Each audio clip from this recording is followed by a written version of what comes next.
Hello, welcome back to the Boardgames4K YouTube channel, and this is a channel where we give you reviews, playthroughs, unboxings, and we generally talk a load of bollocks about tabletop gaming in general. And in this video we're going to be talking about a game that utilises the tried and tested rondel mechanism. We're going to be talking about Vladimir Such's Shipyard, or Die Werft as the German version is called. And in this game you will be acquiring resources, you'll be hiring crew, you'll be building ships and then sending them out onto a shakedown cruise to impress the officials, maybe get a blue ribbon or two to get points that will allow you to win this game. And in this video we're going to be giving you a very brief overview of the rules. We'll be telling you what we do like, what we don't like, and then we'll come back and we will tell you whether or not Shipyard / Die Werft is worth playing today and in the future. So remember, if you're new here,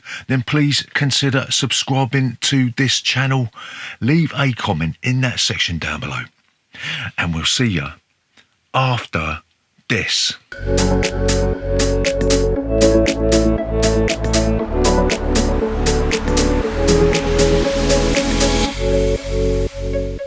So, Shipyard. How'd you play this game? So Shipyard takes place over 4 rounds. At the end of the 4th round, you get to take one final action, and then you get the opportunity to complete one of your ships, right? So in this game, you will be utilising these different rondels that are on the board to get stuff that will allow you to build ships and then send them off to take part in these sort of competitions that will give you points, right? So there's a novel action selection system in this game. You basically using a rondel with these little tokens with all the actions on. And the first thing you'll do on your turn is you will choose a new action to take, and you'll take the token that you were on and you'll place it to the next first available spot rondel. If you want, you can pay 6 guilder to take another action, as long as it's not the same as your main action. So some of the actions you can take: you can build a ship, and there are 4 different rows of different ships. You've got the bow, you've got the stern, and then you've got 2 middle portions. And what you can do is you can choose up to 3 ship tiles. You'll pay the relevant cost. Either they'll be free, they'll cost 1, or they'll cost 2. You'll place these ship parts down on your player mat in the dock space according to a few special rules. So a ship must have at least 3 bits. It must have a bow, a stern, and at least 1 middle, but you can have a ship that is up to 7 sections in length. And a ship must have a captain if you want it to set sail. And as soon as your ship is complete, as soon as it has at least 3 portions, a bow, stern in the middle, then it must be completed, and then it must go out onto a shakedown cruise, right? So the second action that you could take is you could buy a commodity tile, and this is really simple action. On the very far left of the board, you've got a load of tiles with train trucks on, and all you do is you will choose one of them, you'll pay the relevant cost, and then you'll stick it in front of you. So the third action you can take is you can rent a canal, and what you'll do the same sort of thing. You'll choose one of the canal tiles, you'll pay the relevant cost, you'll place the canal tile in front of you, and if possible, if you've already got some canal tiles, then you can extend your canal so your boat can travel a little bit further. So the next thing that you could do is you can make equipment, and what you'll move the marker 1 space on the rondel, and you can pay 1 guilder to move it extra spaces up to as many as you like, and then wherever the marker lands, you will then take that piece of equipment. So the next action that you can do is you can hire an employee, and you'll look at the employee rondel, you'll move the marker 1 space, you can pay to move it extra spaces, and then you'll choose one of the employee tiles on that section, and then you'll place the employee in front of you. And these employees give you sort of game breaking abilities. Some of the employee benefits that are available are: you might have the engineer, where you can take the card, but you must pay a surcharge of a guilder on your ship without needing a cabin or a mounting point, because ordinarily if you're going to be taking a crane or a gun, you've got to have a specific mounting point, or a crew has to be located in a cabin, right? Or you might have the recruiter, which when you take the card, you must pay a surcharge of a guilder, and whenever you use the recruit crew action, you get to take an extra crew member as specified on the card, right? That is absolutely massive. And some of the other ones are that you might have the trader. A trader allows you to sell a specified commodity at a higher price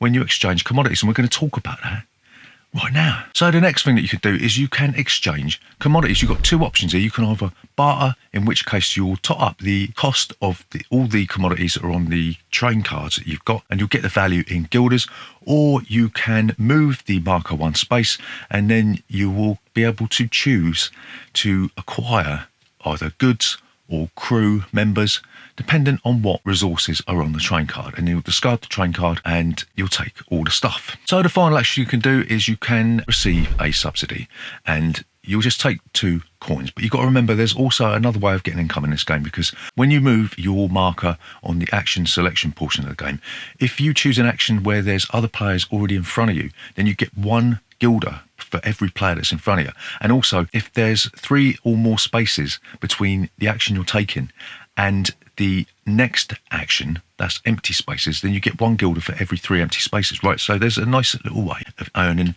extra money that will allow you to take extra actions if you want. So halfway through the game, you will look at the contracts that you received at the beginning of the game, and the contracts basically are something to aim towards. So you've got blue contracts and then you've got green contracts. Some of the contracts that are available are that you might get 3 points for each businessman crane pair in your fleet, and the businessman and the crane must be on the same ship. Or you might gain 3 points for every soldier or cannon pair in your fleet, and the soldier and the cannon pair must be on the same ship. Or some of the green contracts that you might be able to gain points based on the number of lanterns in your fleet, or you might gain points based on the number of lifeboats in your fleet. Or you might have the really lucrative one where you gain 2 points for every blue, yellow or orange employee card that you have on your player mat. So the contracts are really quite varied, and it does give you an opportunity to aim towards something, gives you something to hold on to during the game. But halfway through the game, you've got to choose 1 blue contract and 1 green contract to keep, and you will discard the rest. So once the turn marker reaches the red space, everyone will complete that round, and then everyone will get 1 more action, and after that then everybody gets the opportunity to purchase 1 more ship card. And if they don't got any money to do that, they still get what's called an imaginary ship card, but it doesn't have any benefits, doesn't have any lanterns, doesn't have any lifeboats or anything. It's just a way of completing a ship. So if you can complete a ship, you'll go on what's called a shakedown cruise, and this applies to all the times when you complete a ship. So what you do, you'll look at your canal, you'll place your little boat on an entrance to the canal when you do your first shakedown, and you'll get 1 point for every crew member that's on your ship. You'll get 2 points for every crane or gun that's on your ship. You'll get a point for every unit of speed, and you'll calculate speed by, if you've got a smokestack and a propeller, you have a base speed of 4, and then sails and extra smokestacks count as 1. And if you haven't got that, then you get a base speed of 1, and every sail and every 2 smokestacks will count as 1 speed. You'll get 1 point for each speed. You'll move your little ship around the canal equal to the number of spaces that your speed is, and if you cross any icons, then you'll look at your ship and you'll say, if you cross the lantern space, you'll get 1 point for each lantern, and if you cross the blue ribbon space, then you will get a number of points for the amount of spaces that you moved up to the point that you get the blue ribbon, right? And that's basically how you score points in the game. Once everybody's had the opportunity to build 1 last ship, the game is over. You'll score your contracts, and the player with the most points will be the winner of Shipyard, and I am now completely and utterly exhausted. So what do we like about Shipyard? So the first thing that we really like about Shipyard is the theme is completely solid. It's really cohesive. There's lots and lots of little things in the game that make you think, yeah, that really, really fits. Like the fact that you have to have a captain on your ship before you set sail. Well, you don't have to have a captain, but your ship ain't going to go nowhere if there's nobody to steer it, right? And the fact that you've got these little spaces for propellers, and the smokestacks go on a certain space, and you've got these certain mounting points for guns. It really, really makes sense. The whole way the game is a really cohesive piece of art, right? And also the actual aesthetics of the game. It's sort of like this brown sort of sepia feel. It's like you're looking into the past at an old photograph of the way things used to be. A lot of people don't like that sort of brown, old school sort of photography type thing, but we really like it. We really do think that the way the game looks does sort of take you back as if you're looking at an old photo album. We really do like that. We do admire that, right? So the second thing that we really like about Shipyard is the very, very clever use of the action selection mechanism, which is like the rondelle. So you're going to be picking your piece up, moving your marker to the next available space, and you'll take the action. So not only does the action selection mechanism act as an action selection mechanism, right, but it also acts as a timer for the game. And it's very, very clever, very unique, very novel. So the third thing that we really like about this game is there's a really good contrast in the way that you obtain resources and crew, right? So you've got the green and brown one there where you can get crew, get propellers and get smokestacks and all that sort of thing. And that is generally free unless you're going to be moving extra spaces, of course. So you only get one of each thing. So it's easy to get, but you don't get much. But then you've got the commodities wheel, right, where you're going to have to sort of trade in the resources to get more stuff, but it's more expensive to do that. So it gives you the opportunity to actually acquire all the stuff whenever you really want to do it. But the way that you do it, there's a nice sort of tussle between, do you go quick and easy or do you go the long way and get more stuff? And that's fantastic. So the final thing that we like about Shipyard is the way that the end game scoring is really tense, and you've got those hidden objectives, the contracts, so they're revealed and you don't know who's won the game until they are revealed, right? And so we love the way that this works. It's sort of like the sort of farmers mechanism in Carcassonne. So you don't know who's won that game until the farmers are scored. And it's the same with this. It all depends on which contracts you choose halfway through the game and whether or not you've done enough halfway through to warrant keeping those contracts. And that's fantastic stuff. So what don't we like about the first? So the first thing that we do not like about this game is it's so bloody fiddly.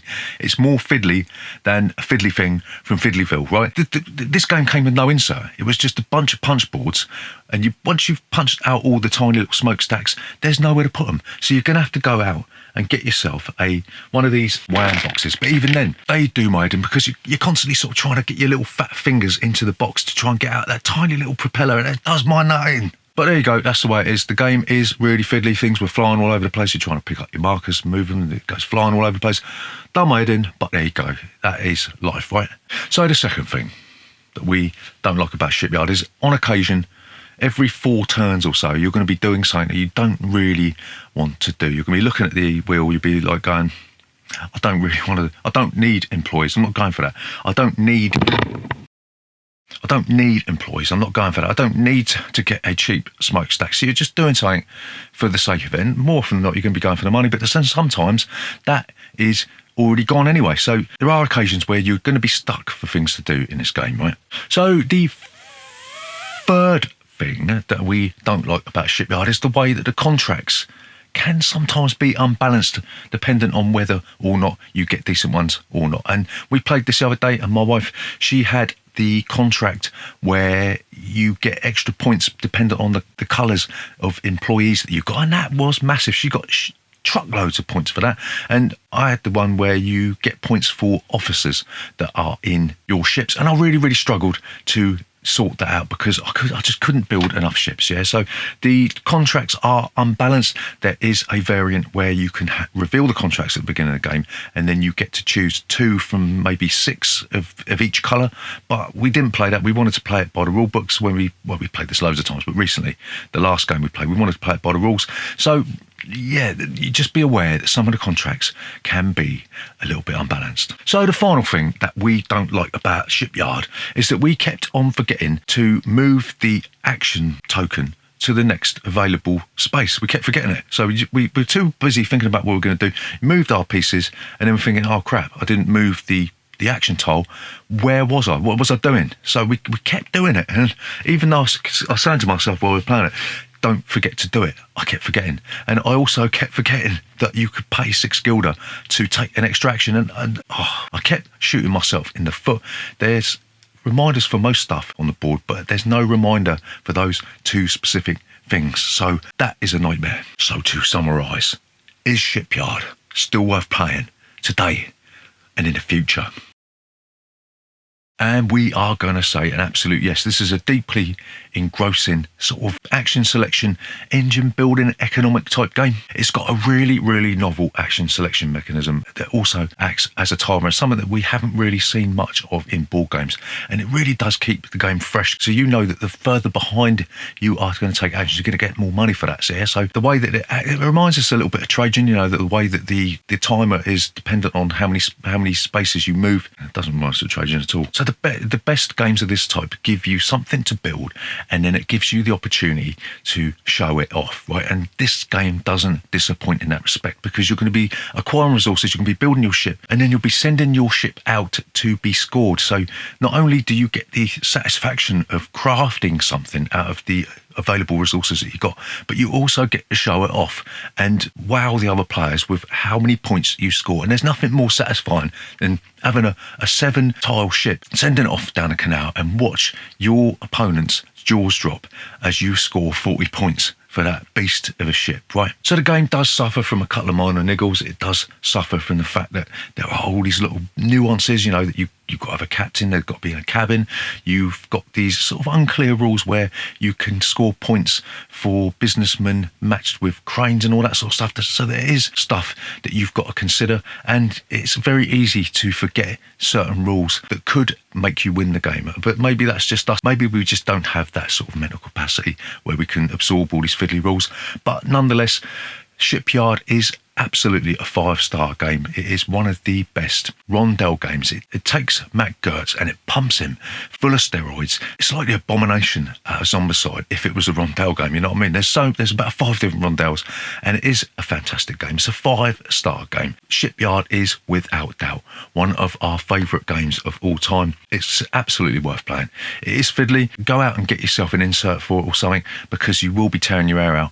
But the satisfaction that you get from crafting something and then showing it off is unrivaled in board games. We love this game. So there you go, that's Shipyard, or Die Werft. Remember, if you're new here, then please consider subscribing to our channel. Leave a comment in that section down below. And if you made it this far, give us a thumbs up. And we'll see you next time.